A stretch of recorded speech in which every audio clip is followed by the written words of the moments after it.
Having trouble paying your bills? The U.S. government feels your pain. The deadline researchers say lawmakers have to fix the federal debt.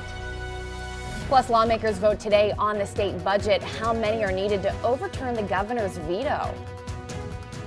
Now, from Western North Carolina's news leader, this is News 13 This Morning.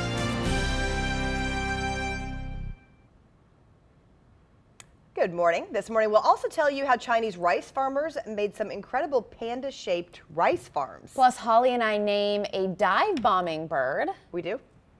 Yes. Okay. That's coming up. Ingrid, first, let's take a look at the forecast. You've got a little bit of rain out there for us. Yeah, that's what's falling from the sky back here in Western North Carolina. A little bit of rain, nothing terribly heavy, but I want to get to the radar because this is a little unusual for the morning time. Usually we're talking just about fog. Well, right now we're seeing some clouds and some light showers in our eastern communities, spotty areas in McDowell County, Burke County, and also Rutherford County. Into the upstate, we're seeing these showers dissipate, meaning they're starting to wrap up. We saw some roll through Greenville County just a couple of hours ago. I don't expect a lot more rain this morning, but some spotty areas cannot be ruled out. It is a morning that is very muggy out there and very warm in the upper 70s in the upstate, upper 60s back here at home. So some rain expected throughout the afternoon, but the greater impact I think will be the lack of heat. We're looking at temperatures a little bit cooler than yesterday. And by the way, yesterday we hit 90 in Asheville. In a few minutes, we'll be tracking a tropical system potentially in the coming days.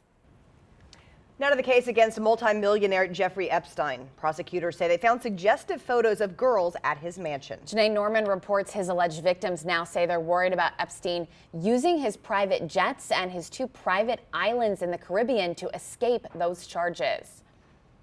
This morning, prosecutors are fighting to keep politically connected financier Jeffrey Epstein behind bars. They say he sexually assaulted dozens of young girls at his homes in New York and Florida. We think he has every incentive to try and flee the jurisdiction. And when you have 2 planes and you live much of the year abroad, we think that's a very real risk. Agents raided his $77 million Manhattan mansion. They say they found hundreds of female nude photographs. The indictment claims Epstein recruited girls to engage in sex acts with him, after which he would give the victims hundreds of dollars in cash. Courtney Wild says she was assaulted in Epstein's home when she was 14. Just to hear that they're standing up for the victims, you know what I mean? It's just like so overwhelmingly it's past due. In 2007, Epstein faced similar charges in Florida, but struck a controversial plea deal, serving only 13 months in jail. His political connections in the spotlight. In a 2002 profile in New York Magazine, before any allegation surfaced, Donald Trump is quoted as saying this about Epstein. It's even said that he likes beautiful women as much as I do, and many of them are on the younger side. No doubt about it, Jeffrey enjoys his social life. And a spokesman for former President Bill Clinton released this statement last night, saying the former president knows nothing about the terrible crimes Jeffrey Epstein pleaded guilty to in Florida or those with which he has been recently charged in New York.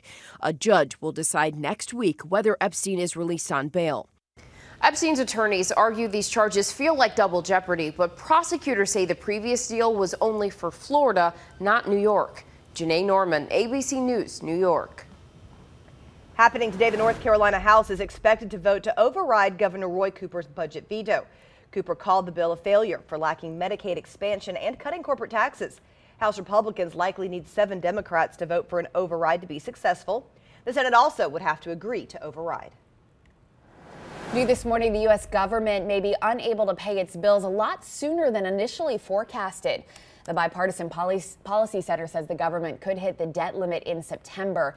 Since March, the Treasury has been using so-called extraordinary measures to meet its financial obligations. BPC economists say lawmakers need to move fast. A McDowell County animal rescue took in a dog severely neglected by his owners. We want to warn you, some of these images may be disturbing. Shelter workers at Rusty's Legacy took in a 5-year-old Shih Tzu named Scrappy. They say Scrappy needs surgery and will have to be on antibiotics for weeks. Scrappy was surrendered by his owner Sunday. Shelter owners say it's important for pet owners to know when to surrender their animals.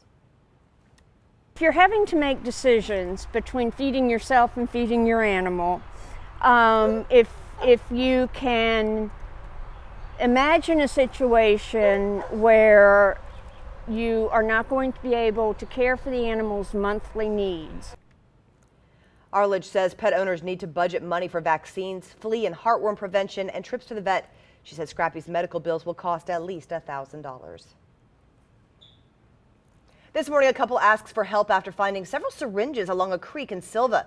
They say it's become nearly impossible to enjoy Scotts Creek without the fear of getting hurt. Besides all the other garbage found along the bank, the two recently found a bag filled with needles. They tell us they hardly ever fish there now and are afraid to take their dog and 7-year-old niece to play.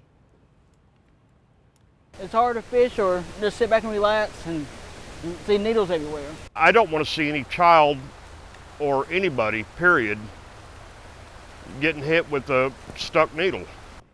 The Jackson County Sheriff says if you find a syringe, you should carefully place it in a hard plastic container, then bring it to a safe location, like the sheriff's office.